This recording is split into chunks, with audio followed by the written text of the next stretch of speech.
Welcome to Not Milk Never Milk. Subscribe if you're lactose intolerant. You start by measuring indigo to match your hair length and density. This controls shade and coverage. Once measured, add warm water at about 40-45 degrees and stir to a smooth, pancake batter consistency so the dye activates evenly. Make sure to wear gloves and apply oil or barrier cream along the hairline to avoid stains. Keep the paste covered for 5-10 minutes to settle while you section hair. This short rest improves workability and color uptake. You now section hair into manageable parts and apply indigo paste from roots to ends, pressing firmly so there are no air pockets.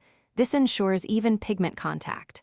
Once done, wrap each section in plastic to retain heat and moisture because warmth speeds dye penetration.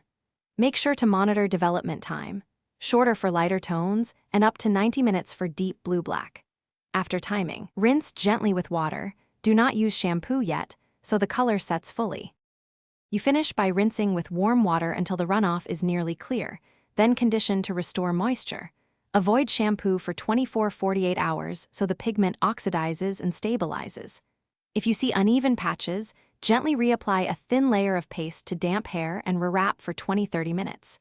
If skin stains occur, rub with oil or a baking soda paste promptly. This lifts indigo faster than soap. Finally, document timing and ratios for future. Thanks for watching. If this was helpful, leave a like and consider subscribing. See you next time.